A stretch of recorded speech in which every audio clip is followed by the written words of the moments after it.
Say what?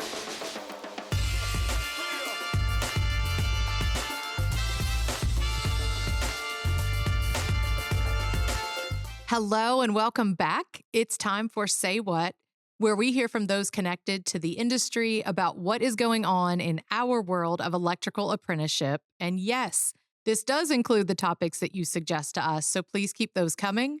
I'm your host, Cindy Sandifer. It is good. You know this. I say it all the time. It's good to get to know each other better.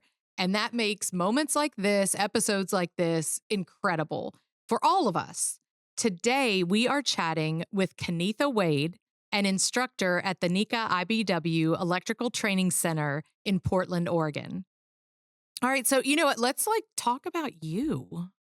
How do you feel about? Look, she's like, think on that note, I gotta go.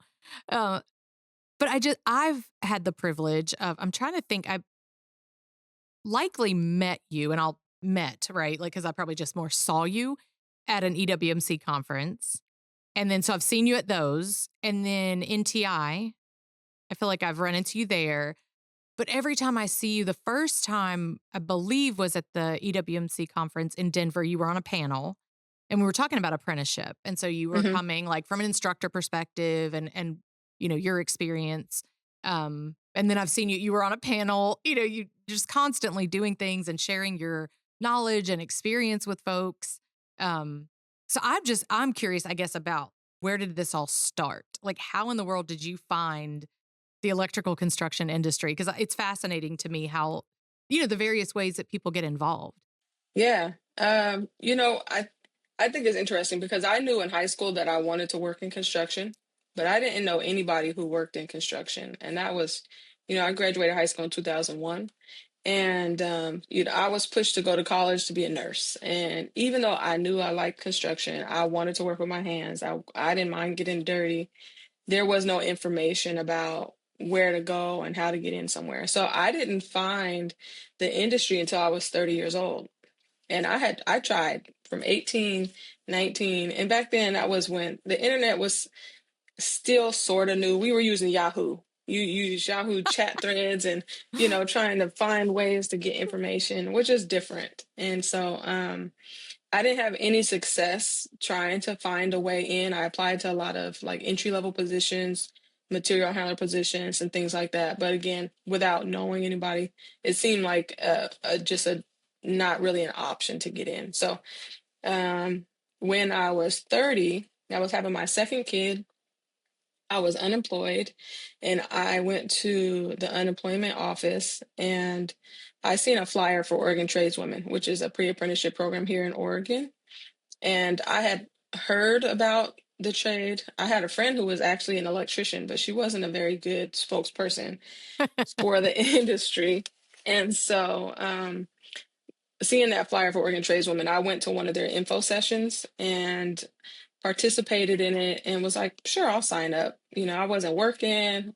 It was a good time for me. And so I signed up and I got into the next cohort. And then from there, it was just information, just a lot of figuring out how to navigate because it was unpaid. It was 10 weeks long. It was full time. And it was like, how the heck do you dedicate that much time to something without having any income? So just trying to navigate doing pre-apprenticeship, taking care of kids and trying to kind of stay afloat. But during that process, I learned a lot more about IBEW and it just kind of solidified what I wanted to do. I had gone to school for engineering. So I was in college for a while and then my mom got sick and all kinds of things happened. And so I had to get out. And I always wanted to be either an engineer, but doing this work made me realize I really like the hands-on aspect of it more than the planning. So I felt like it was a great fit. When I applied, I got right in. And since 2012, I just haven't stopped. It's just been nonstop learning and just moving up and being active.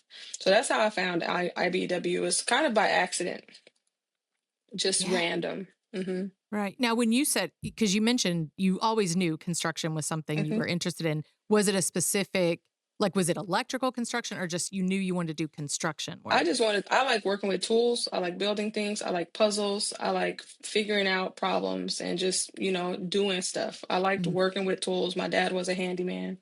And so he had a lot of tools around. And oftentimes, I was the youngest of five kids. And so I'd always want to help out. And it would always be preferred that my brother or somebody was helping out instead. And I wouldn't care. I'd be like, nope, I thought I was going to work wherever my dad worked. I was like, I'm going to do Oh, that one day. And so it was just working with my hands and tools was really the goal, to do something, not just be in a classroom or talk to people, because I'm not really a people person. I'm a very big introvert, which people don't know that. They don't believe it either, especially because they always see me on a panel or talking to people or doing outreach. But I'm an introvert. I like to stay to myself as much as possible. But it's when there's a goal of helping in some way, or getting the word out to kind of make a difference in somebody's life, the impact kind of helps make it okay and make it easier to just go out and say whatever I need to say in order to make those impacts. yeah, it's different, right? And It people don't believe is. I can't remember. There's either like extroverted introvert or introverted Introverted extrovert, whichever extrovert. one it is. Like that's me. And people don't. And I'm like, no, there is a switch. And I There turn is. it on. You know what I mean? When I'm doing this kind of stuff. And then it's like, whoo, as soon as I can turn that baby off, I'm like, I'm be at done. home in my Yes. room Yes. to Like myself. I would choose it all day. Like it's, Yes. yeah. So I can totally like feel that. So you had this long wait Hmm. really before you even got to this passion, right? This career Hmm. passion that you have. So you went through apprenticeship. Is that correct? Yep. I got Okay. in 2012 and I journeyed out in 2017. Okay. And then what was that like? Because you're at the JTC now. So how did you end up going from journey worker to instructor? Like, how did that process work? Well, as an apprentice, I was very involved. So after my first year in, I was invited to an EWMC event. It was a fundraiser they had. I couldn't afford to buy a ticket. It was the first gumbo feed that we have here for Ooh. our chapter. And I was like, I can't afford to support in that way, but I can volunteer. Maybe that would be helpful. And so it was Donna really who kind of encouraged, she would always send out emails inviting me to participate. And so I did. I participated, and then I was invited to my first EWMC conference in 2014 of January. And that's where I really learned what EWMC about. And since then, I started helping out with outreach. So as an apprentice, I would come help Bridget if she needed help, because oftentimes she needed people. It was the beginning of the ambassador program. So she needed people to go to schools or do outreach, and she would offer a $50 gift card or something like that for your time. This was before it was like compensated. And so if I could, I would just let my employer know, hey, I want to take half of this day off and go out and do some outreach. And so I would go into the schools, and I did stuff like that for Bridget as an apprentice for a while. So when I journeyed out, I was contacted by somebody here at the training center. I had no interest of being an instructor, honestly. I always thought, because of how active I was, I would move up in the union side and start, either working there or continue to do organizing and things like that. But while working out in the field, Laura, who is a past instructor here, reached out and was like, hey, what do you think about being an instructor? And I was like, I don't know.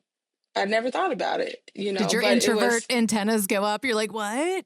Well, I Like, was like, I do all these things. I volunteer a lot outside of work. And it was really difficult to continue to try to volunteer so much while working full time and having a family. And so it was like, maybe this will help me and I can streamline some of the volunteer work, and it'll be part of my paid job. So I was also on a job that sucked. I felt like mm, I was being set up for failure.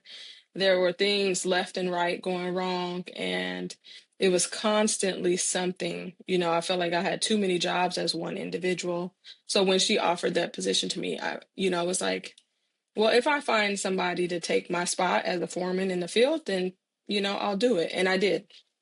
Somebody offered to take it, and I was like, well, that then I don't feel bad about leaving right. this job. And so somebody did. They stepped up as a foreman, and I was like, all right, well, I'll go work at the training center and try it out. And so I came on in 2021. Okay. Hmm. So I can't say post COVID It was because in I the don't know. mid, yeah, I was in the middle. Yeah. We still had Yes. masks. We still had social distancing. We had very little classes coming in because we had to keep that distance. Right. Yeah, it was an interesting time. Oh my gosh. So, okay. Yeah, I'm trying to wrap my head around what that must have been like because time is now funny. It's like you've got pre COVID, post COVID. That's how Right. we do time. And it's like, yeah, like 2021 was pretty wild still. So coming Mhm. in as a new instructor, right? You're already Mhm. doing the outreach. So you're introvert, you can push through, like you said, and do the outreach and get people. So that part's natural. But you're coming Mhm. into a very unique teaching moment where it's like, Yeah. yeah, this is not typical. It was different. It was like, I don't know how I feel about this, but I was able to kind of negotiate. So when I was asked to come on as an instructor, I made it clear I'm actually really interested in outreach. I would like to do outreach, and so then it was like, well, maybe we can split your time. You can be an instructor, and you can also do outreach and assist Bridget, who is our outreach person. And I was like, that sounds perfect. I'll do that. And so I did. I came in as an instructor. I had to teach 1 day a week, sometimes 2 days a week. And then the rest of the time, I was available for outreach. So anything that Bridget needed me to do was kind of what I did. So I had a unique position because not any of our other instructors did that. But it was, it's a learning curve. A lot of times when instructors come in here, they just kind of throw you right in. You're in the classroom. There's not a whole lot of time to really prep or get used to it. It's just automatic. You might get to sit in on a class 1 day and then you might teach it the next day, the same class that you just observed. And so, that's kind of intimidating to come into. Um, Feeling very unprepared, feeling like I don't know if I understand this enough to teach it. But once you get used to it, it's not difficult. It's just very different. It's nothing like being in the field, that's for sure. Yeah, very different Very different. situations. So what was hmm that first class that you were teaching? I was teaching first term, so the very Okay. first class for students and boot camp. I was helping out with boot camp, so all of the incoming students into the program, I was one of their first instructors. They had me and Bridget, so it was nice to introduce them to two women in the industry as Mhm. their introduction into the electrical trade, because they automatically got diversity off top, and so from there, then starting first term. So I was their main instructor for the first term. For the first year or something like that, I did first term. And then I transitioned to just a full-time boot camp instructor. So then I became the main instructor for boot camp for the last year and a half or 2 years. And that's all I did was boot camp and outreach, boot camp and outreach. And once we got past the mask stage of COVID and we got rid of the social distancing, we went back to full capacity classes, 18, and we started bringing in boot camp after boot camp because the industry was really, there was a high demand in the industry. And so we really had like no breaks, just bring Yeah. in more students and more students and more students. So it became like literally every 2 weeks, a class, a class, a class, no time in between the last boot camp to the next one. And we functioned like that for a long time up until this last October. Then it just slowed down and just stopped. Now we haven't had a class since then. Oh, wow. Are you missing it? Yeah. No. Because you're like, I, no, not really. I'm doing I outreach. appreciated the And break. Now I yeah. keep my job just changes. We laugh because people ask me, "What's your job title?" And I'm like, I don't really know that I ever had one. I'm an instructor. I'm considered an instructor, but I'm really not like any of the instructors here. Yeah. Um, I do a lot more outreach than most. I assist Bridget as much as I can. I assist with EWMC stuff or Renew stuff and just some of the chapter and committees that are out there within IBW. However, I can support them, I can. I do some outreach. Now my job has changed. I am currently working on my job title. It's going to be something about pre-apprenticeship coordinator, and in reach. I don't know what we want to call it, but really kind of supporting students. So that's Mhm. another aspect that I think is really important. Is you hear about students that are in the program and then all of a sudden they quit or they're going through something, but you don't hear about it until the last minute. And I think trying to be proactive on that is the only way to make that better, is by reaching out, creating these avenues for students to have a better relationship with the training center, and just being able to support them before their issues become, to a magnitude where they can't do anything about it, or quitting is their only option. Right. That's my gosh. I'm sitting here like kind of like piecing together everything you've talked about, right? This for you knowing construction was something you were interested in, working with your hands. But then this, to me, like this deep passion for outreach, and then how that coincides with this idea of like boot camp or first term, right? Apprentices. So they're just there. You're Hmm. bringing, you are a woman, right? You're a woman of color. Like, there's just all these different things that you're able to bring into this, this Hmm. moment. And then now you're talking about pre-apprenticeship as well as being there to support them. I mean, right now we're really diving in. I know me myself, right? And I feel like the industry, about mental health and taking it from mental health awareness to like Hmm. action, right? What can we actually do for people beyond just being aware? And so Right. everything you're saying is like, yeah, you're looking at the whole person and their needs. And it just lays right into all the things we talk about recruitment and retention. You're going to help people, because if it's not the right field for them, because not everybody's going to be an electrical worker, right? That's just a Right. fact. And all this stuff that you're bringing to that, helping somebody really understand what they're getting into. Yeah, it's going to be tough and it's going to be rewarding. And I mean, I just think it's like that. It's just the connection pieces. I get really excited about that. And so it's like there's just so many connections with your adventure, we'll call it, in Yeah. this industry. Yeah. I think that, when, for one thing, when people see themselves in whoever, when we go and talk to different groups, if you're not bringing minorities with you to talk to those students, oftentimes you miss those students that look different from those who are presenting. And so that was one major reason why I decided to take the position here, because we don't have a whole lot of representation. Most of the people at the training center look very similar to each other.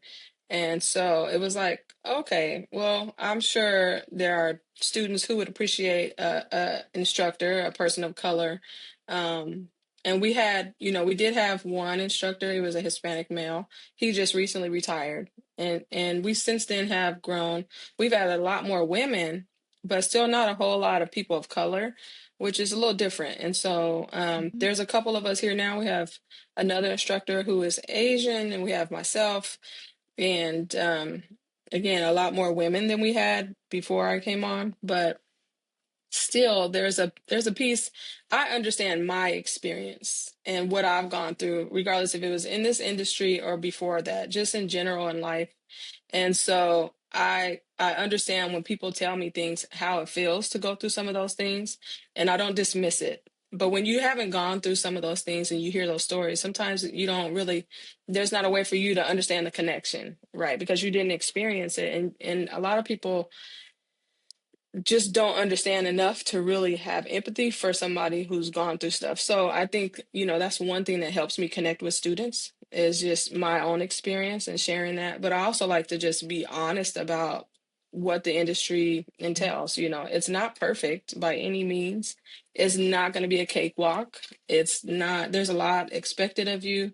You have to bring a lot to the table, but there's also a big reward for staying with it and continuing the journey. So, just trying to help support people through that Yeah, and I think is you my mentioned, goal. oh, sorry. You No, mentioned no. empathy. You used empathy and I was thinking Hmm. empathy, compassion, kindness, like that they just seem natural to you. We talk about them being like Hmm. emotional intelligence skills or soft skills, whatever people want to call them. I think life skills might be the best I've heard, Yeah. but just this idea of bringing that. Like you may not have the same exact situation as someone Hmm. or you could have similar, but you went through two different, you can go through things differently, right? So it's like Right.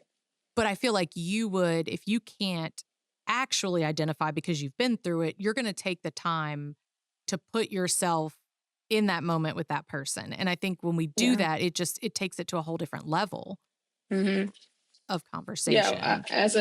I think the first time I recognized it, I was a steward before I before I came on, when I first journeyed out, I was asked to be a steward, and and that was just an interesting experience in itself.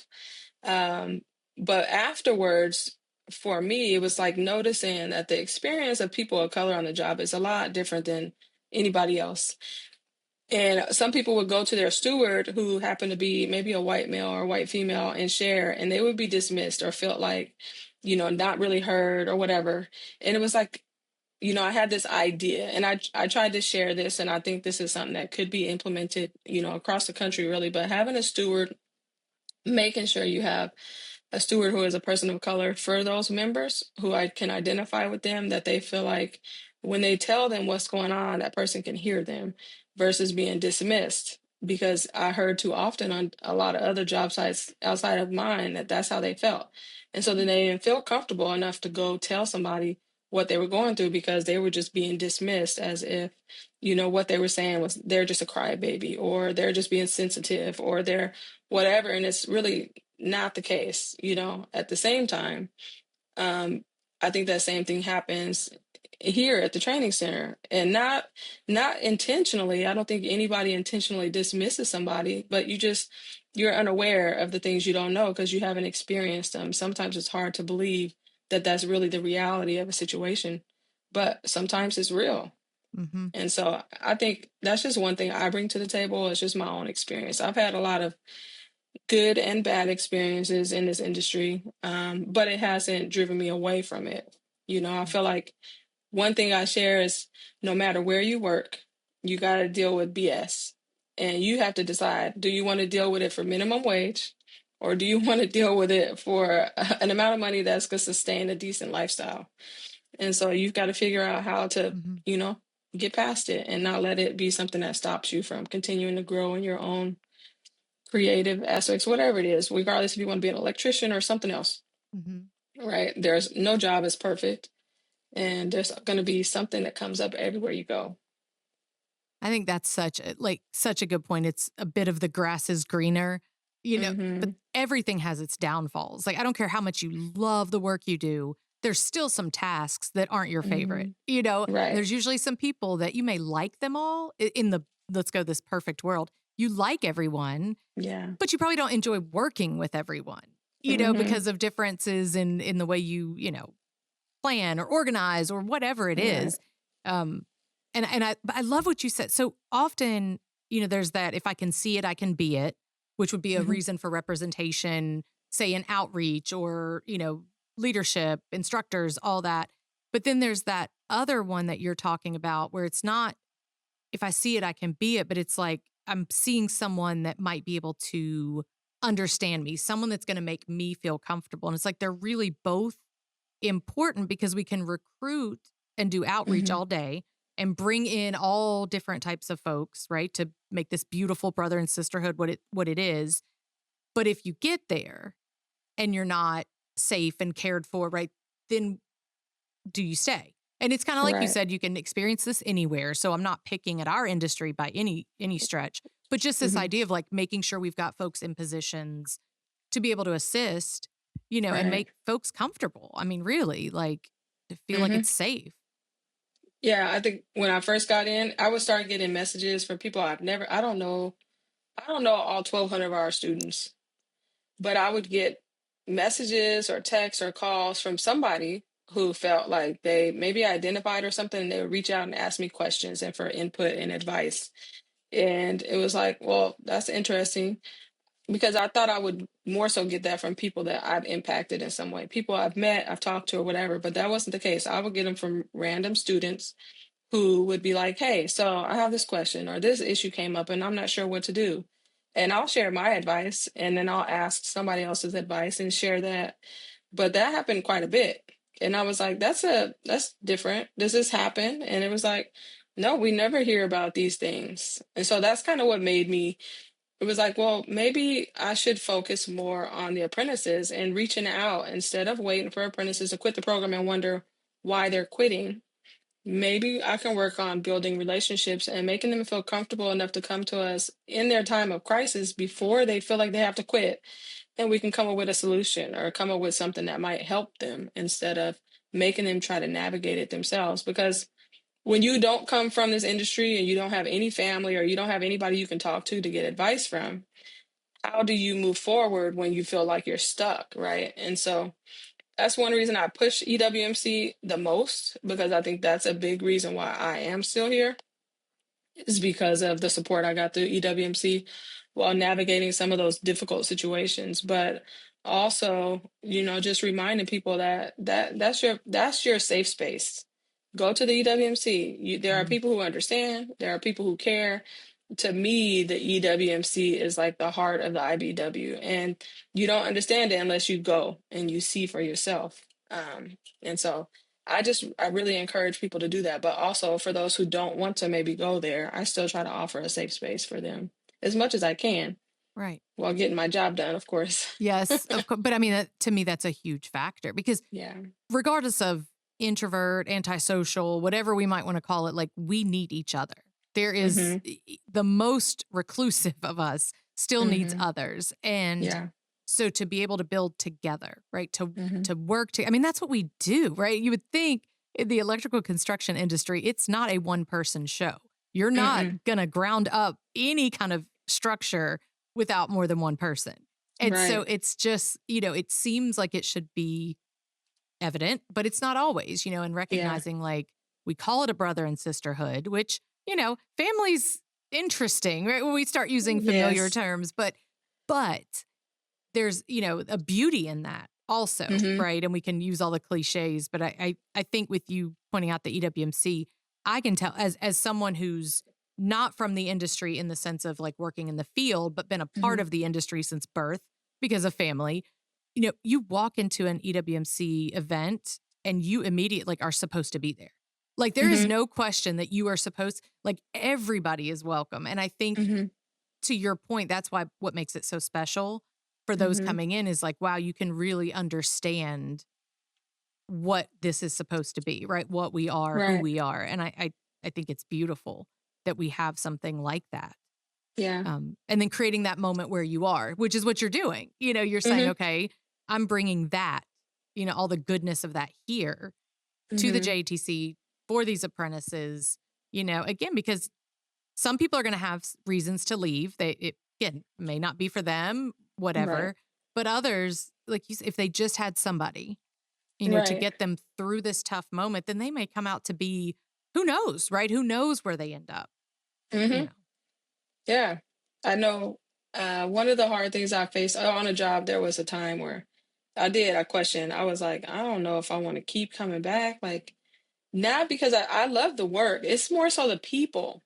It's the people that you have to work with on job sites that can be difficult. And it's like, you work with some people who want you there and some people who don't want you there, and they can be very vocal about it.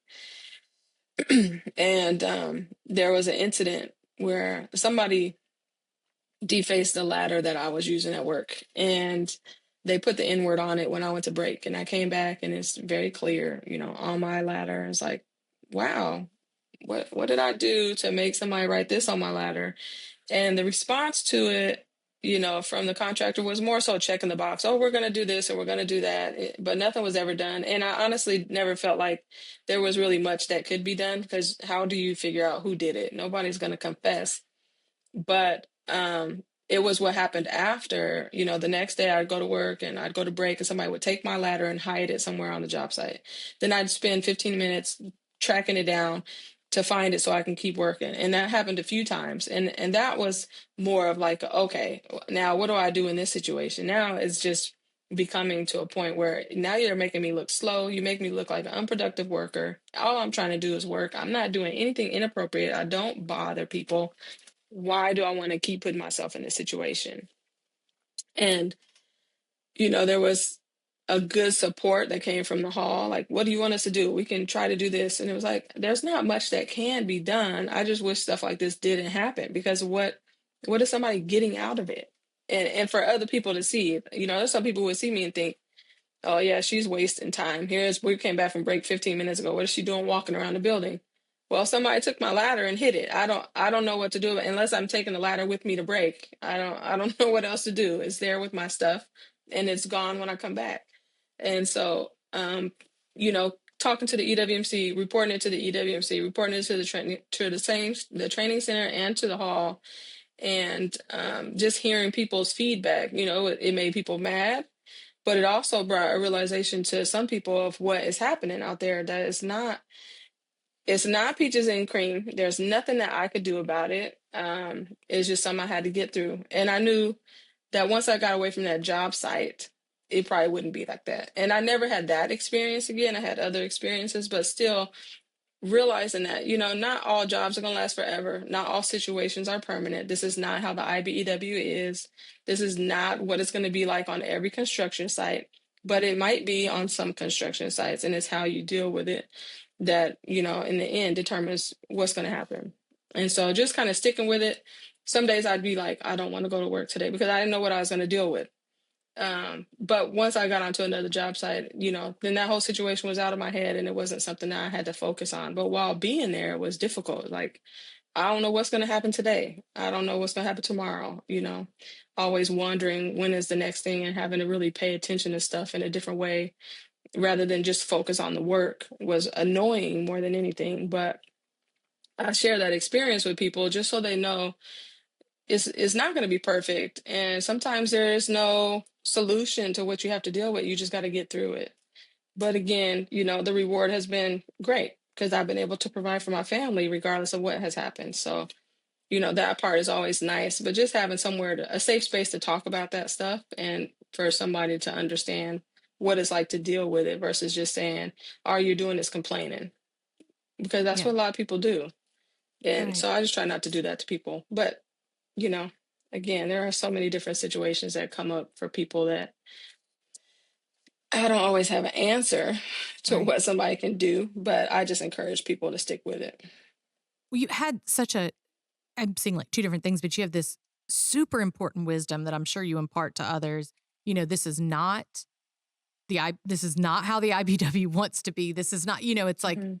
here's all this wisdom and you're experiencing this. So it may Mhm. not be that now is not forever. Like we may know all that stuff, but we still have to deal with right Mhm. now. And so I think finding that balance of, okay, I'm going to remember these things are true.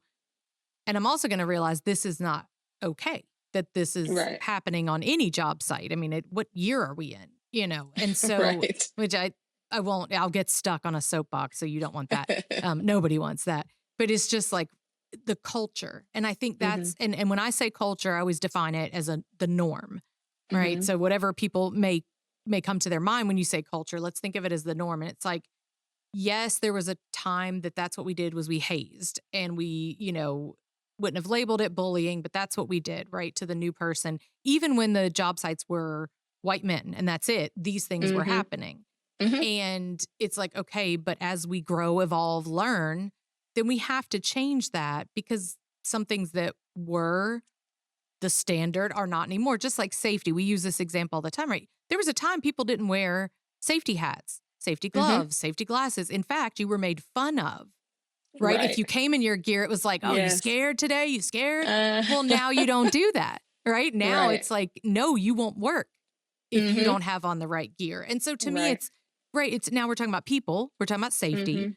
And it's, so it's changing that culture, right? Changing what's normal, what's tolerated, right? What's allowed. And so I think you're saying, yes, let's identify these things and work on them while recognizing this is not who we want to be. Most people don't want Mhm. to be this. Right. But it's the few that can make, because I was like feeling anxious. When you were talking, I was seriously like, oh, I would have quit. Like I do Mhm. not have your strength and stamina and backbone. Because I think after that, probably, the awful thing to write on a ladder, right? Like forget Mhm. that, like that's enough. But then people hiding it and you're coming back. I just like it gives me like that pain in the center of my chest. And so I'm like, wow, you had to deal with that. You shouldn't have had to deal with that. And there's people that won't. So the Mhm. best journey worker ever may not stick around, Right. Yeah. because of it. So I think it's a really important thing to talk about, is what we can Right. do to make sure we're bringing people into something that is not perfect, but that's good. Mhm. Like there is a difference. Yeah. And so if someone like was listening and was like, man, I really identify with her. How do you encourage them? And I think you've really already done it, but Hmm. just, to keep going or like find your niche? Like, you know what I mean? Like, what is it that you enjoy? Like, what would you say to that person that's like, I think I want to hang on? Like, Kennitha's inspired me. I just say, I have to think about what is it I like about the job. I like the work. I like the hands-on work. I like bending conduit. I like installing things. I like the solving the puzzle and getting the work done. And the sense of pride that comes from helping to build the things in my community that are going to be there for a long time and knowing that I took part in that. And I think that sense of pride surpasses anything else that I could feel from something that people do or say. And so um, just bringing that home, like there is more of a sense of pride that you get out of sticking it out, and the fact that I own two homes, I'm able to take care of my family, I can go on vacations. Before I got into the trade, that was not an option, right? And so just remembering that part, what has it gotten me, where have I gone, and reminding people of what you can get out of it. But at the same time, telling them to stay true to themselves. Because if you feel like this is dimming your light too much, or if it's too much on your mental health and you just can't take it, well, then maybe it's not for you. And that's okay. Maybe there's something else for you. But I also remind people to pick their battles, because I think people who complain about every single thing that comes up are tend to be the ones that people are dismissing. They don't want to hear what you have to say, even if every single thing you bring up is very valid. If it's too many things, and sometimes for some people it is all the time.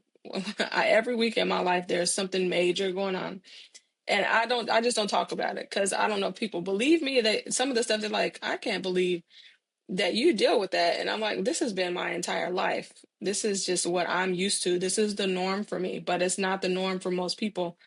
But if I continue to talk about it and share the stuff, people would be like, there's no way.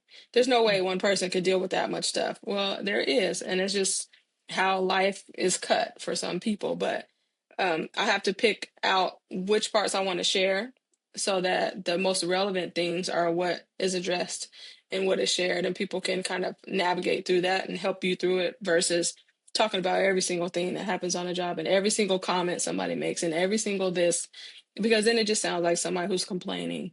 And I Mhm. like to just focus on more positive things rather than so much of the negative. Yeah. I like the idea, like, step back. And Hmm. it's anything, right? We're talking specific, right? But I think anything in your life, personal, professional, taking that step back to see the bigger picture. Take a Hmm. breath, move yourself kind of out of the situation. Your decision might be to be done with a relationship or living in a certain house or city or, Right. whatever, but take the time to truly assess it outside of like maybe a heightened emotional state or moment. Right. And then, okay, here's what I love, do your pros and cons list, and then make that decision based on that. Because again, it's not whatever you're dealing with now is not going to be the same thing you're dealing with likely, in a few months Right. or years. So I think Hmm. that's really solid, like life advice beyond career and industry.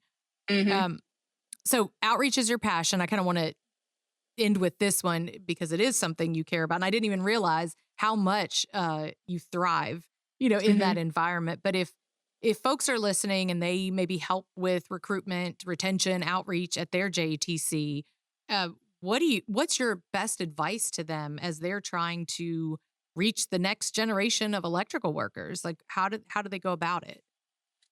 Well, one, just be authentic. I think when you are showing up in your most authentic self, people can hear you best. That's one. And listening to people and their stories.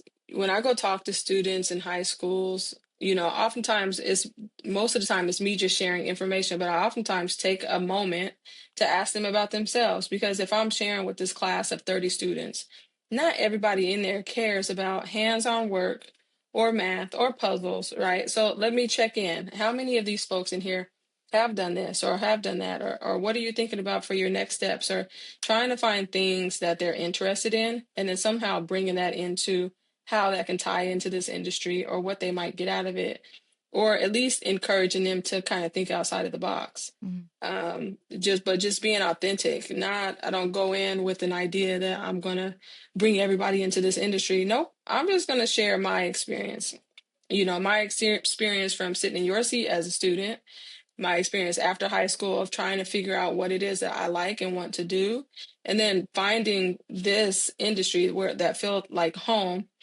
Really, EWC is what felt like home once I got here, but finding something that really spoke to me. I encourage people to do something that they enjoy. That way they don't really feel like they have to get up and go to work every day. And I say it all the time. I love this work so much. I would do it for a lot less money, but the pay is just a bonus. I enjoy the work. The work is truly fun. It keeps me going. It keeps my mind going. It keeps me, just on my toes. And I appreciate that because there's not a lot of things that do that. So I Yeah. just encourage people to just be authentic, share your own story, and you never know how that's going to resonate with somebody who might be wondering or figuring out their next steps in life. Yeah. Authenticity is should have always been, right? What we wanted and looked for. But we went Hmm. through some period of time, and it may have lasted far too long, where it's like it was putting on some kind of mask, using the Hmm. most professional words, using, Right. putting this certain self forward. And I think that 2020, for all the things that it did and all the horrors of it, something happened where we were like, no, no, no, no, no, we need authentic. Hmm. And I think from there, we've said, no, we will not. People don't, yeah, we understand professionalism. We understand certain moments, right? When you have to be a certain way or maybe code switch as they like, I talk to this Hmm. person this way, I talk to this person this way. It's not fake, right? It's me, Hmm. Hmm.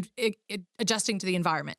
Hmm. But the authentic part doesn't have to go away in any of that. And I think Right. that's it, right? People latch on to that because they're like, that's real. Like we've had too much time with fake to where now people Hmm. are like, if I don't feel like this is legit and somebody real talking to me, I I Right. may not I don't want want to it. hear it. Yeah. Yeah. Yeah. Hmm. So yeah, I think that's a huge, huge factor that you bring up in all of this. Um, that's you've nailed it. I think you are authentic. And that's one thing that's been so clear in every moment. And a lot of times, again, I've been more of an observer of you than like, it's not Hmm. like we've gone out and hung out, So it's like Right. just in observations or in these short little moments we've shared, the authenticity is so real. It's tangible. And then to have your passion, what you're doing for people, like real people, right? You're caring, you're reaching out, you're training and teaching. And you are a gift to our industry, Kennitha. You truly are. Like I'm just Well, really thank you. grateful for what you do, and certainly the JTC and those apprentices are just fortunate to have someone like Hmm. you. Working with them, advocating for them. It's beautiful, and I'm just so grateful for you. Thank you. I appreciate that. You don't hear that all the time. I hear a lot of things about myself. Good, bad, indifferent, doesn't matter. People say what they say, Yeah. depending on how they identify or Hmm. understand. But my intention is just to make a positive impact and help people to kind of do something that's going to provide for them and their families. Mostly, this is just an opportunity I wish I had learned about at an earlier age so I could be a little further in life. But that nonetheless, if I can share that with other people so that they can get a jump start on it instead of waiting so long, then great. That's my only goal. And so however I do that is, as long as that's what I'm working towards, that's fine with me. Well, you're achieving it. You're doing it, and I'm so glad that you are, because you're certainly making our industry a better place. And I'm again just incredibly grateful for you. So thank you for all that you do, and thank you for taking time to do this. I know you're busy, and we just appreciate you sharing who you are with us. Yeah, I appreciate it. Thank you. Thank you, Kennitha. Like, I feel like I should say it 1,000 times. Thank you so much for sharing your story with us, for what you have done already for our industry, and for your inspiration to so many and all the work that you continue to do. I look forward to all the fantastic things that are in store for you. Big thanks to you, the listeners, for taking time to join us. And remember, we want to hear from you. So if there are topics that you would like us to cover, if you'd like to be a guest, send me an email, say what, SAYWATT, at electricaltrainingalliance.org. Our next episode is going to drop in August. Until then, you can stay connected with us through our newsletters, blog posts, and then follow us on social media, subscribe to this podcast, tell a colleague about it. Stay powered up, and we will see you next time. Say what?